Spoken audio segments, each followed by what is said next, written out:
It's great to have your company wherever you're listening or watching us on YouTube. We thoroughly enjoyed the reaction to our first podcast. So thank you for everybody for getting in touch and for listening and downloading. You can download them on any podcast platform or pretty much every podcast platform. I'm just happy that it worked. And I pressed all the right buttons and you were available to listen. So absolutely delighted with that. I'm Charles Dagnall, Lydia Greenway, former England international. How are you? I'm good. I feel like we're in the swing of things now. We've had a bit of sunshine over the weekend, which is nice. Always welcome. Yes. I know you had a nice day yesterday, a bit of a barbecue and yes, we had. To be done. We had. So my partner Asha's friend, who she works with, her husband is the sommelier. He's the wine guy for Harrods, and he brought over like 3 or 4 wines. So I don't remember much after about 6 or 7 o'clock of yesterday, but I'm sure we all had a really good time. But thankfully, I cooked on the barbecue prior to having those wines. So anything after 6 o'clock, I don't really remember. You had a nice day as well, family and friends. I did, yeah. Went down to see my mum and dad and my brother, his children, his wife as well. We were all sort of in the garden playing, which was nice. We had the Sunday off. So, but back to it today, obviously, back to the grind. Back to the grind, back to cricket. Yeah. And again, we thank you for all of your comments. Now, a couple of bits of housekeeping to bring you up to date with. Now, one thing about the podcast, yes, we want to speak to England players. Yes, we want to speak to England coaches. And later on, we are going to hear from Matt Mason, the England women's bowling coach, which we're hugely looking forward to. But we also want to try and get as much of a variety of content within the women's game as we possibly can. So one thing, and I've been noticing this, as have you, especially on social media, is the rise, and going around the country as well, especially last year, the rise of women's cricket clubs or cricket clubs who have started women's sections. And we're going to try and spotlight 1 or 2 of them each week. Now, we want you to get in touch with us. Now, in due course, we'll have an email address that you can let us know all about your club. We can read that out, or you can get in touch with us on social media. Get in touch with at Charles Dagnall or at Lydia Greenway if you are a cricket club that has just started or have got a very well-established women's section. Then we want to hear from you and celebrate that, hear about some of the characters, what you've been doing within the women's game. So you can do it via social media. We will get an email address that you can do that. But even better, Lids, because we're on YouTube and we're doing this as a video podcast, what we would love is to see you guys within the cricket club. So if you make us a little, I don't know, sort of 2-minute video of you at the cricket club, we can put it into the video as part of the podcast. But we want to celebrate this. One team who I do know have got a thriving women's section, and I've been following their progress. Ramsbottom Cricket Club up in Lancashire, where I'm originally from, just down the road, have started playing. The women's team have started playing within the men's league, which I think is a fantastic story, and we'll hopefully speak about them. But that's just one club. I'm sure there are hundreds around the country. Yeah, there's loads. Like I'm lucky to spend a lot of time working in women's clubs, going to schools as well, and there's just so many. So yeah, absolutely. Let's hear from as many of you as possible. Send us your videos, okay, and we'll find you a way to get that to happen. And if you do send us a video, try and do it landscape, not portrait. That would be great. But because let's be honest, I'm editing it together, so that would just assist me hugely. Right. Before we hear from Matt Mason, the England head coach, we have news. I feel we need a sort of news jingle. A jingle. We need a jingle. Shall I try and source one for the next episode? I think you should. That sort of comes under your producer remit, doesn't it? It does really, doesn't it? I will source us a news jingle, and then we can sort of build it up and make it big and noisy. Yeah, absolutely. You can play that role. I think that would be sensational. So we've got one bit of news, and then Lydia will try and keep her. Charlotte, I'm going to get you. I'm going to get you a music. I've got a complex now after last week. Look. I realise it was beautifully done. I would say just 5 or 6 minutes too long. That's all I'm saying. But people want to know how Eve Jones has done. As do we all. So I'm going to get you a little musical bed as well to do your Charlotte Edwards Cup roundup over. We actually, there isn't a great deal of news to go out at the moment. And obviously the Charlotte Edwards Cup is going on at the moment. But one thing that did stick out was that Bryony Smith is the first player that I can see that has signed a professional contract for next season. So remember, the franchise model is now going. The women's side are going to be, they have got tier status and are going to be aligned with the counties. And Bryony Smith has signed for Surrey. Now, she, for next year, Surrey are one of the sides that have that tier 1 status. She's going to be team captain, as well, a Surrey girl. And I can imagine, Lids, that we'll talk about the signing in a second, but I reckon this is the first of a lot of these types of contracts going to be announced relatively soon. Yeah, absolutely. I think it was the 1st of June was the day in which the players could start looking at contracts that they can sign moving forwards and obviously into the new structure. So, yeah, really exciting. And I like that Surrey have gone with Bryony because she's obviously been a Surrey girl through and through. She's come through the pathway there, and she's leading the side really well at the moment. I think they're unbeaten at the moment in the Charlotte Edwards Cup. So, yeah, good signing for them. And I suppose Surrey are in a nice position that they have an existing structure in place, so there's not too much uncertainty. I think they've already announced who their director of women's cricket will be as well in Emma Calvert, who is already in post. So counties like Surrey, like Warwickshire, are in really strong positions because they've already got that structure. But yeah, going back to Bryony, it's a great signing for them. And the other reason I think it's a really good signing is that, and this is no disrespect to Bryony, I'm sure she still has international aspirations. She's only 26 years old. Yeah. But I also think that those players who are on the fringes of England's side are going to be available.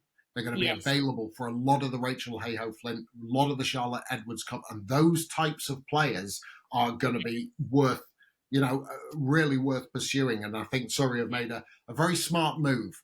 Yes, I agree. That's a great point as well. Someone like Eve Jones would be a good signing as well. So. Yeah, absolutely. I'm sure we might just have a section of how has Eve Jones done. Love Eve. Absolutely love her. I've enjoyed watching her play for a long time, but I think we should have a complete subsection. What's Eve Jones done this week? She could talk about getting a complex. She would have a complex on that if we have that particular topic on the podcast. Just one thing I wanted to mention as well. Sophie Eccleston. This came up on social media. Sophie Eccleston, not only did she play for the Lancashire Thunder on Sunday, but she rocked up for Alvanley Cricket Club First 11 on the Saturday, played with her brother, Jimmy. Yeah. She ends up, I think it's the Cheshire League Division 2, against Bollington Cricket Club, 10 overs, 3 maidens, 5 for 12. That's just what you want to see at the weekend, isn't it? The world's number 1 bowler just rocking in for 10 overs in a club game. I love that though, but good on her for playing as well, isn't 100%. It? We've sort of been on our high horses about some of the girls not playing, but that's brilliant, really good from her. And she's always going to do well, isn't she? In those sorts of games. But yeah, unbelievable. The Ecclestons took 8 wickets between them. Jimmy got 3 as well. So poor Bollington have been Ecclestoned against Alvanley Cricket Club. Well, it's that time of the podcast where we round up what's happened in the Charlotte Edwards Cup. Over to you, Lydia Greenway. You can go and make yourself a cup of tea, Daggers. I will. I need glasses, This is actually quite hard to read. Right, I'm just going to do a really quick wrap up. So games that happened at the weekend. The first one was on Friday. We were down there at Taunton, Daggers. We were. Western Storm, they defended 134 to beat the Sunrisers. good to see Lauren Filer with ball in hand and Izzy Wong there. And then yesterday, which was Sunday the 2nd, Northern Diamonds lost again, so they've not got a win yet in the Charlotte Edwards Cup. They lost to the Sunrisers. Southeast Stars also unbeaten along with the Blaze. The Southeast Stars managed to beat the Southern Vipers by 6 wickets. That was at the Oval. And then the Blaze, who, as I mentioned, unbeaten, had a good win over the Thunder, and that was at Old Trafford. Couple of performances to note. Kirsty Gordon, 5 for 12 for the Blaze against the Thunder. And then Grace Scrivens as well, 64 not out in their chase against the Diamonds. That's better, isn't it? That's good. Did you actually, I can't remember, did you actually tell us how Eve Jones did? Oh, no, I didn't, because, no, I didn't. You see, you've picked it up and you've not even mentioned poor Eve. We'll have to get Eve on, and maybe she can send us a video and just sort of say, hi, Daggers and Lyds, I got 34 today and fielded really well. And then we'll just slide that in. We'll have to get a little voice memo or something, Yeah. or actually say a video. There we go. Well, thank you for that. We are rounded up in the Charlotte Edwards Cup, and we will keep across that, of course, over the course of the season. Right, let's get to our main part of the podcast. We have England bowling coach Matt Mason joining us for this second edition of the podcast. Firstly, Matt, where the hell are you? You are not within... I expected to see an office full of leather-bound books and sort of pie charts and statistics all around you, but it looks like you're in the garden. I do most of my best work outdoors, Daggers. I'm not one for an office or being stuck inside 4 walls, so I'm in my natural habitat. But truth be told, I've moved house recently. I don't have any Wi-Fi, so this is the best place. I mean, to be fair, I had a meeting this morning. I was halfway up this tree behind me to try and get a signal, so we've done well. Well, bless you for your time, and we thank you for that. Of course, and we go way back when you used to take my wicket for fun back in the county days, which is not necessarily the biggest feather in a bowler's cap, I will admit. But your role now with the England women's team, and it's been for quite some time actually. How long have you been in the job? About 18 months now. So, yeah, it's my first sort of full-time role in the women's program. So, yeah, about 18 months. I have done little bits and pieces over the course of my coaching career, of course. But, yeah, 18 months, and it's been an amazing adventure so far.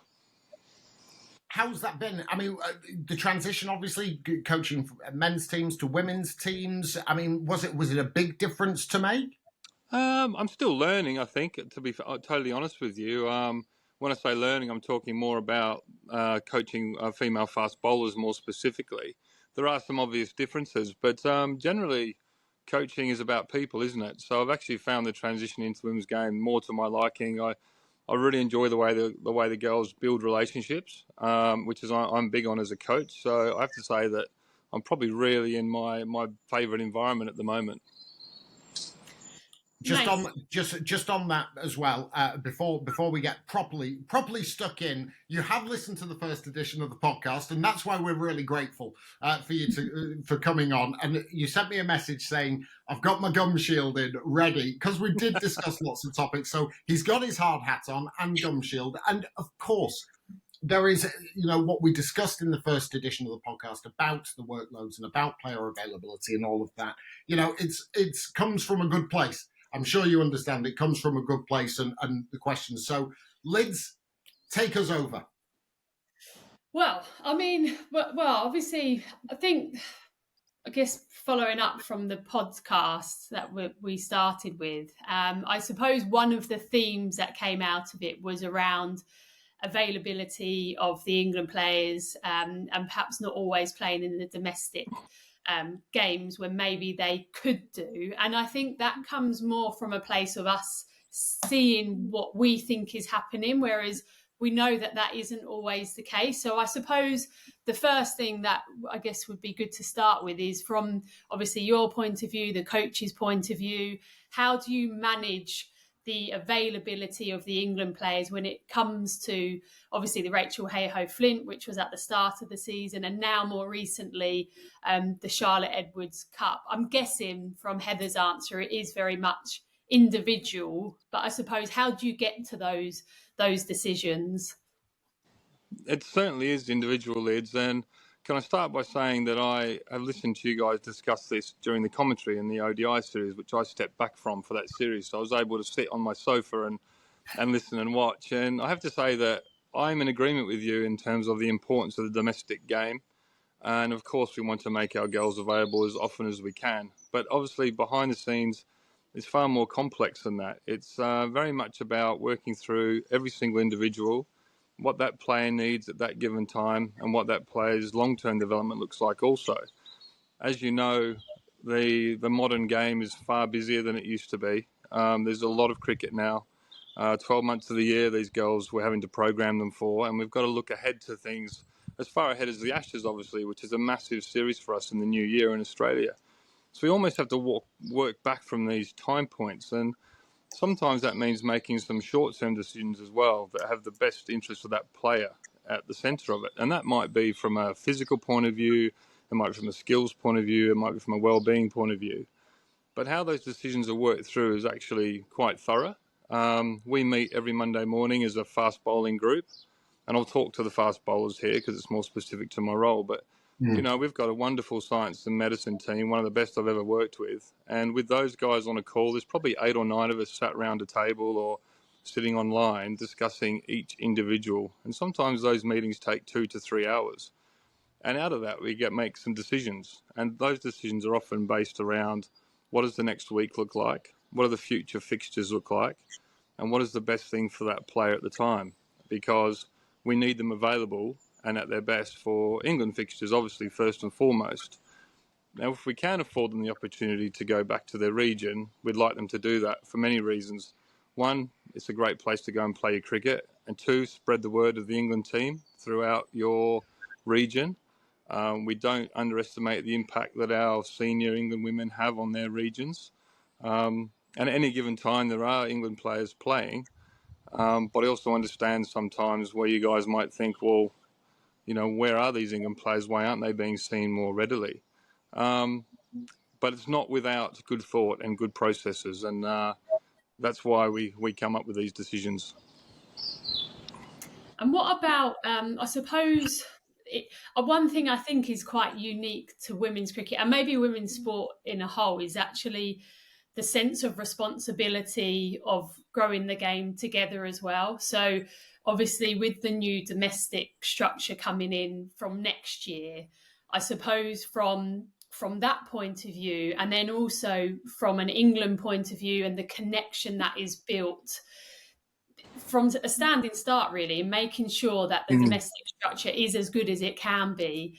How much, I suppose, does that also come into your thinking as a coach in making sure that when you look at Australia and they have got the best domestic structure in place, how much thinking do you also do about that from a bigger point of view? We do a lot of that, actually. I mean, when John Lewis came in to take on this role, his sort of one of his big visions, if you like, is to grow and change the women's game. And that's not lost on the playing group. Most of the time, and I have to say this, the girls don't make those decisions. We consult with the girls, but often it's not that they don't want to play for their regions. It's that we decide as a professional group of, I suppose, experts in our field with consultation that maybe this isn't the right time for you to play for your region, or maybe that it is. So I want to make sure that everyone's aware that the girls do support their regions. And if anything, sometimes we have to make the tough call for them not to play. They want to grow the game. And they don't just do that by taking the field for their regions. They do that in so many other ways. I mean, they're so present. I've never seen a group of cricketers spend so much time post a game with their fans, spending time out to talk to families, to young children about the game. They do everything they possibly can in their power to grow the game. Sometimes we take that decision out of their hands because we know that as professional cricketers in this environment they're in, that is the best decision at the time. So we absolutely have a responsibility to grow the game. And I think going forward, as we learn more about the tolerance of the women and playing more and more cricket, that we actually will see them play more and more domestic cricket, assuming that the international calendar allows it. Mace, do you ever give the women a choice to play or to not to play, or is that decision made for them all the time? I think, Daggers, more often than not, everything we should try and make a choice where we can. It's normally a discussion, and we try and show them perhaps the positives and the negatives of any decision. And often it can be left to the player to make that call. There are often things that I'm not privy to as well going on in the girls' lives, because we have to remember these girls have a lot more going on than just their cricket in their world. So we have to consider all sorts of factors, not just the cricket. And sometimes the decisions will be made for personal reasons, not necessarily cricketing reasons, and we have to be okay with that. But more often than not, I'd say the advice that we provide them with is based purely on what we feel is in the best long-term benefit for that player and growing our team and growing them. So I'd say more often than not, it's probably our decision. We've had incidences, mate, as you can imagine, where the girls are kicking and screaming when we tell them they can't go and play for the region, because they all love turning out and playing cricket. But they're also new to being professional. To give you an example, Danny Gibson's only been a professional cricketer for about a year. Lauren Filer, not much longer. So we're having to educate them too on managing themselves, and they just can't possibly play every single game as much as they want to. Do you think there could be then in that case? So because obviously we see things, we're not within the inner sanctum of the England dressing room or England team. We just say what we see, and we obviously form opinions, etc.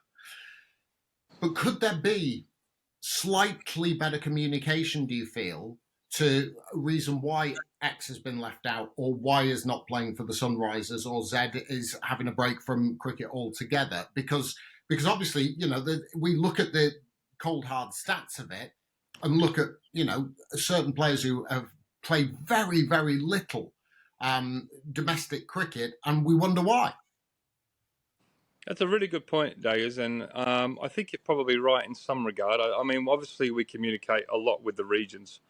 John Lewis, our head coach, the science and medicine team, the communication back to the regions is always very, very good. And granted, they get frustrated. I know that they often would like to see their domestic players. Sometimes those decisions have to be made quite late, which can be very frustrating. I totally get it. But sometimes also when we make a player available at late notice, that can also cause disruption, because some young players are going to have to step out of that 11 to make way for their England players. So I do think the communication piece is important. I think to the wider public, there are possibly some things we could share, maybe more around fitness and things like that. But also those decisions are made by a group sort of sit far more lofty than I. But I think it probably depends on the nature of what we're talking about and whether players are comfortable with that information going out there. But you're right, there's probably scope maybe to look at that and think, rather than have speculation, sometimes being more forthright with what we say might be useful. Yeah, I think Daggers and I, before you came on, mate, we were talking about, we obviously cover the Blast, the men's games as well. And when we're doing like our previewing and trying to get some information, often they sort of do the press releases, which explains why the England players aren't available or another player's got injured. And maybe that's just part of moving the game forwards for the regions, is just actually having that communication out there as to why they're not playing. But Mace, one thing I mentioned to you before we started recording that I'm really interested in, and I think you've already mentioned it as well, is the game maybe is still getting used to what tolerance levels fast bowlers have when it comes to female fast bowlers. So I'm interested to know from your experience, maybe the differences when you have like a young Lauren Bell and maybe someone like a Gus Atkinson, who are potentially at similar stages of their career, but on the outside it looks like Gus Atkinson has an ability to tolerate a lot more in terms of workloads and overs under his belts compared to someone like Lauren Bell. So I guess just your thoughts on that, really, as a statement, really. Why would that be, and what can you do as a fast bowling coach? Yeah, I think the first thing, there's a couple of things that stand out straight away. That's the more obvious thing to do now, I think, with how long the men play cricket. And by that, I mean their junior years are generally much higher volumes. They come through academies, they come through possibly a different system than a Lauren Bell maybe has done. So by the time they reach sort of that academy, end of the academy life into county cricket, they might spend some time playing some 3-day cricket with their second team, dabbling in some 4-day cricket as well as they sort of find their feet in the county game. And by design, they end up being far more resilient. If I plucked a figure on sort of average, you're probably talking you've got 40 to 45 overs a week where you find the guys can probably sit quite comfortably. The girls are less than half that. Some of our girls' tolerances are as low as 16 to 18 overs a week. Now, if you've got 2 sort of 50-over games for your region in that week, you've already exceeded your tolerance, and that's without even training. So what that makes very difficult, and this will lead on to another point, which is I know Daggers is quite strong on why we're seeing the girls trying some of these changes in matches. It's because we don't have the overs. So we're simply having to do work on the coalface. And that's nobody's fault. That's just the way that the professional game, being quite late to the girls, has left them. If you think of Freya Kemp making her debut at 16 in an ODI, that was her first ever 50-over game of cricket in her life. That would never happen in the men's game. They would have far longer to experience and become resilient, more strength and conditioning, more support over a longer period of time. Some of these girls are having to learn not only their skills, but to build their resilience, their tolerance, their fitness levels, learn the game tactically. They're having to do all this while under the scrutiny of international cricket because their talent pool is obviously quite small, particularly in fast bowling. So we do have some unique challenges that the girls are having to sort of contend with that the men perhaps don't. We can sometimes be talking the difference of sort of 2,000-3,000 overs over that early period that the lads have in advantage over the girls. So what we are trying to do, though, Lyds, as I can tell you now, is we're trying to shift that. We're trying to make our girls far more resilient. But you have to do it at a certain pace. If we go too quickly with this, we'll start to injure our girls, and we don't have this huge depth of fast bowling talent we can afford for that to happen. So over the next sort of 12 to 18 months, I think we'll start to see the girls' workloads increasing. We'll start to see them being able to maybe fit some training overs in and around games so we can do that work that we're talking about and still trying to make them available for domestic cricket and then play all the international series as well. So it's a slow process. We'd all like it to happen tomorrow, but the reality is that it can't. I mean, even with some of the male bowlers I've coached, if you push them too fast, they won't tolerate the load. So that's why you see a Kate Cross now who's nearer to 30 than to 20, far more resilient, can bowl nearly 25 to 30 overs a week at a canter, whereas a Freya Kemp or a Lauren Fowler is still down around the 16 to 18. So you can see how our coaching hours are restricted by the number of balls available. Absolutely, and I totally understand where you're coming from, Mace. I absolutely do. I got accused this week of being old school on social media today, and I took a little bit of an offence to that because it's not an old school methodology to actually try things that or using the domestic structure to better yourself in a variety of different ways, I believe. And I think there is still no substitute, and you've been in the game just as long as we have. I think there is no substitute for spending time in the middle. So I look at some of the batters and who have barely played any innings prior to that Pakistan series, or the bowlers who are working on things and are having to do that during the Pakistan series. This is kind of what domestic cricket was surely set up for. There was a time where there was a complaint that there was not enough domestic cricket played, and now they've got a situation where there is a full 14-game schedule in 50-over cricket and T20 cricket. So could the balance, rather than necessarily training or match days, I mean, you as a bowler would have spent a long time sort of trying to get the rhythm going, rather than so you're hitting the ground running when it comes to a certain international series or a World Cup, and that's kind of what the domestic structure is for. I mean, I don't understand any batter, say, and there are a couple within the England side who have got maybe 2 innings under their belt in the middle prior to an international series. Yeah, it's a point well made, Daggers, to be fair. And I can't talk too much to the batting side of things, but I totally get your point around Why wouldn't they be sort of using the domestic structure to further themselves? I totally get that.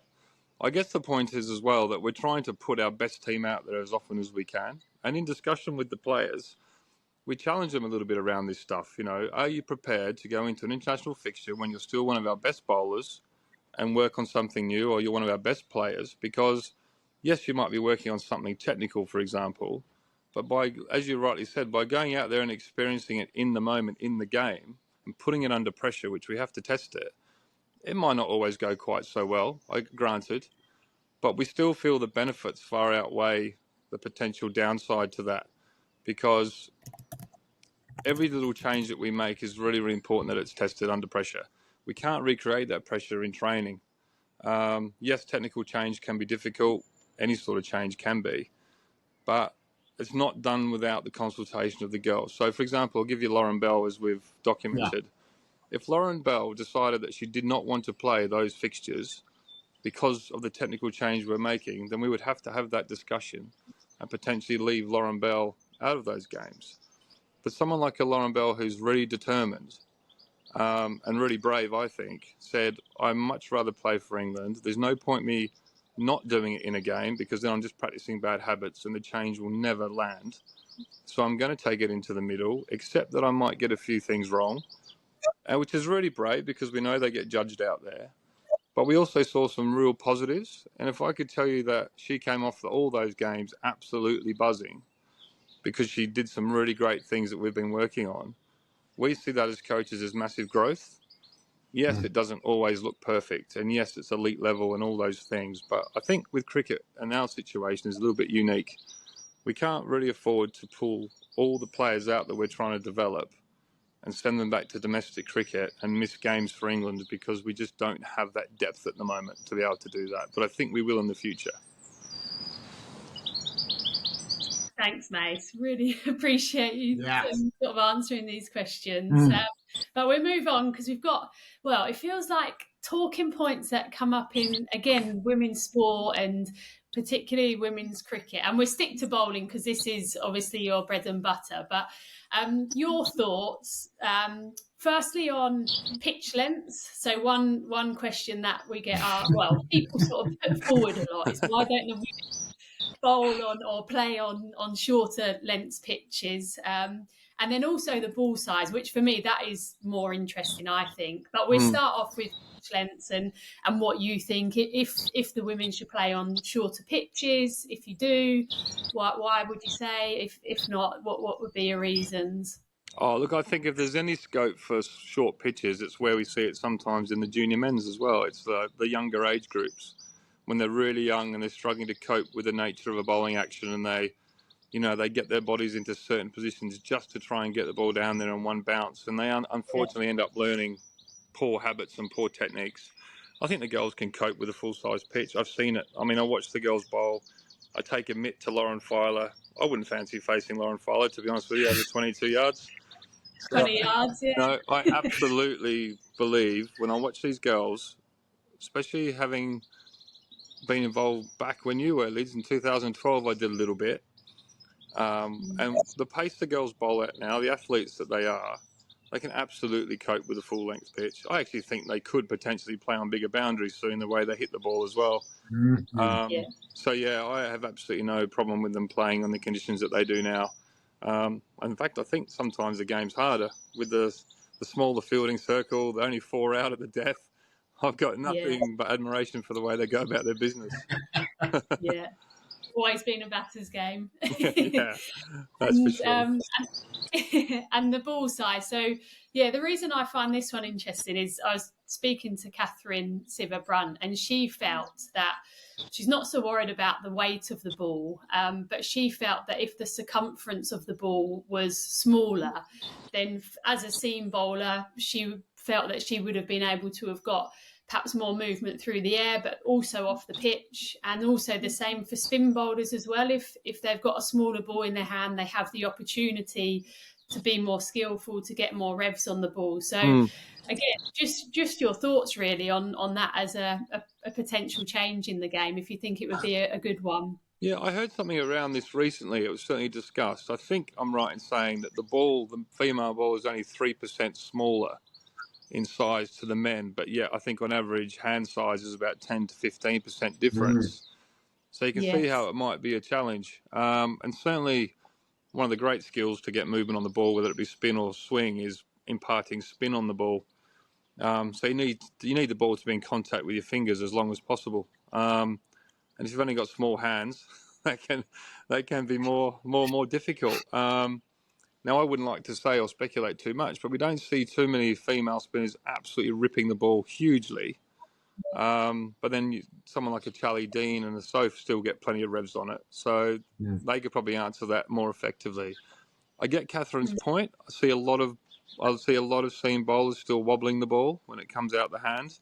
Whether that's a factor, I don't know. It could just be that they haven't dedicated enough time to that skill yet. So jury's out for me a little bit. I watch someone like a Freya Camp or even a Lauren Bell. At their best, they stand the seam up beautifully, actually, and get sometimes prodigious swings. So, yeah, I'm not sure where I sit on that one, Lids. At the moment, I think it's okay, but the spinners would probably be more impacted than the seamers, would be my guess. Yeah. Just finally, Mason, and again, we've kept you on for 25 minutes, and we're really grateful to you for your time, and also knowing full well you've just moved house and the hedge behind you needs trimming. As one of the many jobs I'm sure you've got. That's my grapevine, Daggers. Oh, is that right? Can we see the Chateau Neuf de Mason coming out very, very soon?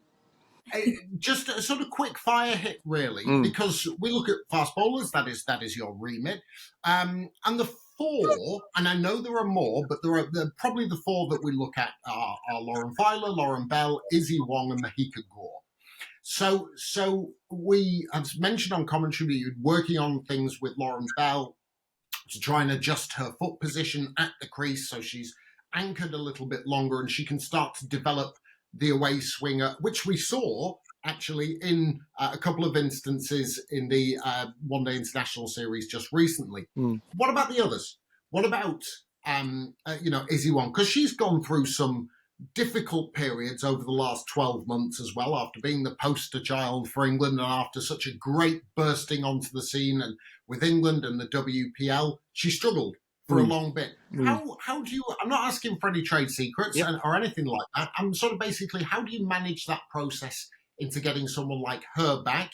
How much are you doing with Mahika Gore? Because she's obviously had A-levels that she's had to deal with and her schooling. And Lauren Filer as well, to try and get the most express pace. Do you all have sort of different plans for each of those bowlers? Yeah, definitely, Daggers. We have a lot of individual plans for each bowler. They've all got different strengths, different attributes, and different things we want to add to their games. What's been a game changer for me in my role is we've brought Chris Little in, who you might have seen during the ODI series. Yeah. So having a second set of eyes and hands, if you like, to help me with the bowling group, because not only have we got our contracted group, we've got to keep an eye on the groups below, the 19s, the A side, and it's just too much for one person to do. So having Lyd's expertise in the room has been really useful, and he's spent quite a lot of time dealing with Lauren Filer. He's done some great work with Lauren around her accuracy. So what we have seen with Lauren is she's kept her pace, but we've definitely seen that she's far more accurate than she used to be. And we all get excited when Lauren gets the ball in hand. Things happen, as we saw in those few overs in Taunton. So for Lauren, it's about building her confidence and her consistency. And then once that's in place and she feels, I guess, more comfortable in her ability to put the ball where she wants it, we can add some skill. She can swing it. She can swing it both ways. But she needs to first build that sort of confidence in her best delivery at this stage. And, Lids is working really, really hard with Lauren. Mahika Gore, you're absolutely right. Love Mahika, the way she does things. 6'1", 18 years old, swings the ball back to the right-hander. We're doing some work with her to try and untap a bit more ball speed. But again, like everything, we have to do it at the right pace because we don't want her to be getting injured. And we have to manage her around school because she's still doing her A-levels and all that sort of stuff. So, and that's where we have to put the person first. So I spend a lot of time chatting with Mahika and just checking in with her. You'll have to get her on one day, get her to show you her magic tricks. She's got 3 amazing magic tricks. Magic Meeks, we call her. She'll kill me for saying that.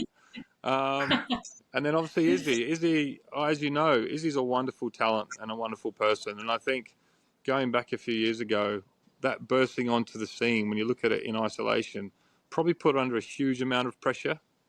Really did put under pressure. And so we have to work really hard on the last sort of 12 to 18 months, trying to get Izzy in a place where she feels confident again, comfortable in her run-up, and just playing some cricket and finding that love of the game, because when it's tough sometimes and you're under that much scrutiny as she is and going and playing these big tournaments, it can be quite a tough place to be. As we saw last summer, we did quite a lot of work with her. She pushed really, really hard to be given an opportunity to play an international game. It didn't go the way she wanted. The game down at Chelmsford last year. Yeah. And on the back of that, though, some really great things happened. And that's a good example sometimes, isn't it, of when things that happen at the coalface, it gives you a way in to start doing some real work because it brings it to life. And she's been awesome. She just needs to bowl some overs. That's why I'm so pleased she's gone on loan, so she gets the opportunity that she needs. And I don't think she'll be too far away, to be honest. She just needs to play some cricket. And then obviously we've got a few youngsters in the background, and we've got lots going on, actually. There's certainly a lot to be excited about for the future of this bowling group. Like I said at the start, we just have to be a little bit patient because we can't just push them like we do with the guys. One, because they're so young, and two, we're still finding out so much about them because they are different to coach. Well, look, we are hugely grateful for your time. We've learned a lot over the course of the last half hour as well, and it'll be good to see you when we do during the New Zealand series. But thanks so much for your time. Get back to work. You've got cupboards to build, flat pack furniture to sort out, lawns to mow. So we're hugely grateful for your time. That's okay, and that's all right, Liz. And just before I go, I just want to say to you guys that we really do appreciate the support that you two have for us. The girls do as well. And I know that comes sometimes with a bit of challenge, and we're okay with that. And it's great to have the opportunity to come and explain a little bit more to you guys, because I know that we're all just want to push the game forward. So thanks to you both as well for your support for the game. Oh, that's lovely of you. That's lovely to hear, and we thank you for that. And good luck for the New Zealand series, and we look forward to seeing you then. Thanks, guys. See you again soon. How brilliant to have Matt Mason join us. And Lydia, do you know what? I was really I was so pleased that he agreed to come on and stuff like that, because we don't want a separation between them and us. We obviously want to try and find out as much as we can, because that's part of our job, but also to inform everybody what's going on. But it was great to listen to what he had to say. It was, and I really enjoyed listening to him. He's obviously brilliant at what he does, and I think the one thing that probably gave me more clarity is around the workload management of the bowlers, and that's something that's been sort of in the back of my mind. I can understand that.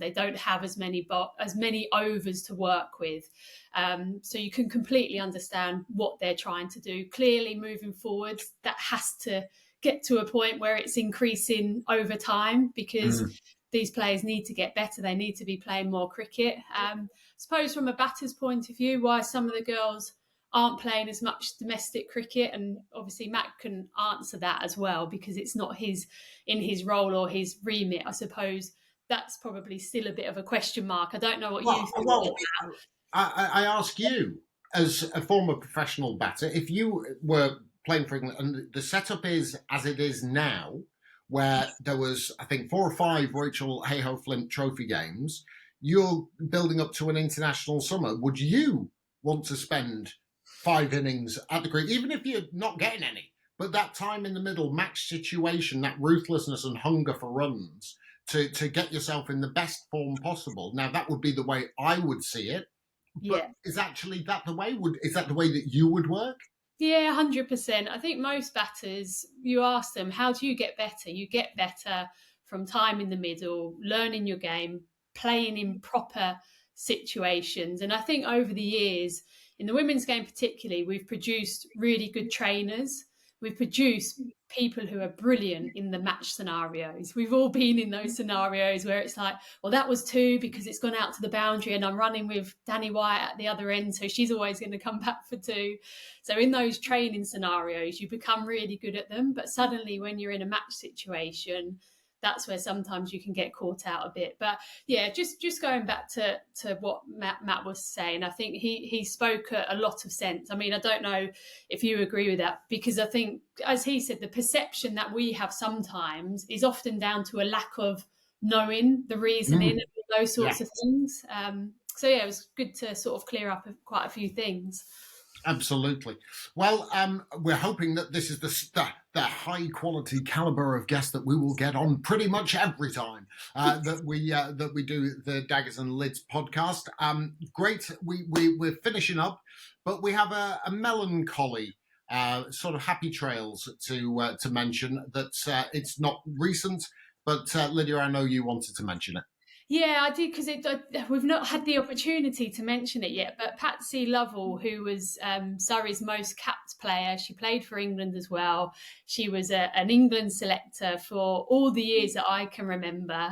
She sadly passed away on the April the 27th, which was just a week before her 70th birthday. She was awarded an MBE in 2006 for her services to cricket. So really, it was just to acknowledge, obviously, the sadness of her passing, and also what she's done for the women's game. She's been sort of a trailblazer in terms of the time and the effort and what she did on and off the pitch. So obviously sad news, but our thoughts and well wishes are obviously with her friends and family, and of course everyone at Surrey as well.